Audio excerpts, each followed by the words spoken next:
he said if he doesn't play for 4 or 5 years, that's a good problem for us to have. And I'm thinking, yeah, and you probably won't be there. And Raheem Morris might not be there. He just fired Arthur Smith after 3 years, and the owner's getting more frustrated because he's getting older.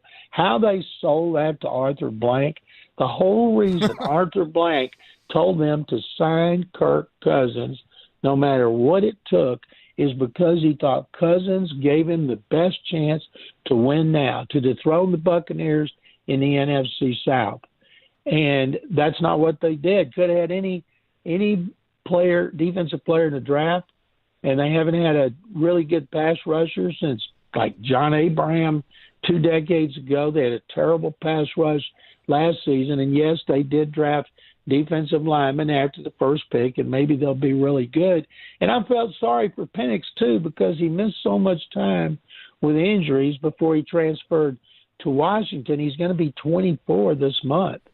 And so if he sits for 4 years, let's see, 24, 25, 26, 27, he'll be 28 years old before he's the starter if Cousins' contract expires. So there's some people out there that liked it. I don't see any possible way you can like that move. Oh, absolutely. Another thing, can Tom Brady just shut his mouth and go on? I mean, he keeps coming back, John, with, well, the door's open. I might consider this. I might do this and that. Because what it does, it upsets the balance of a team and everything. Can we just have Tom Brady say, all right, I'm done, I'm finished, and not talk about him coming back anymore?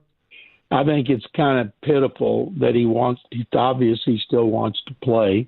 He wants to play for a contender. There's no way you're going to have a contender available unless the starter gets hurt and the backup plays well. And then is Brady ready to step in during the season and play? I don't think so. One more thing about Cousins and Penix. Cousins throws one interception. It's okay. But if he throws one in the end zone, they lose the game, they're going to have a controversy. And that's the last thing you need when you're trying to win a division is a distraction.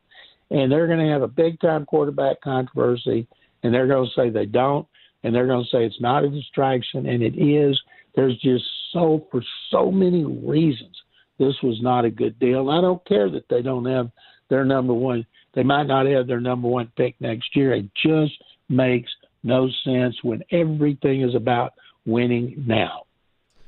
Yep. Much as always. Absolutely. John McClain joining us from Houston. HoustonTexans.com is where you can find his work. Coming up next, we get back into the Preds' big win last night in Vancouver. They're still alive. They were able to scratch and claw in Indianapolis.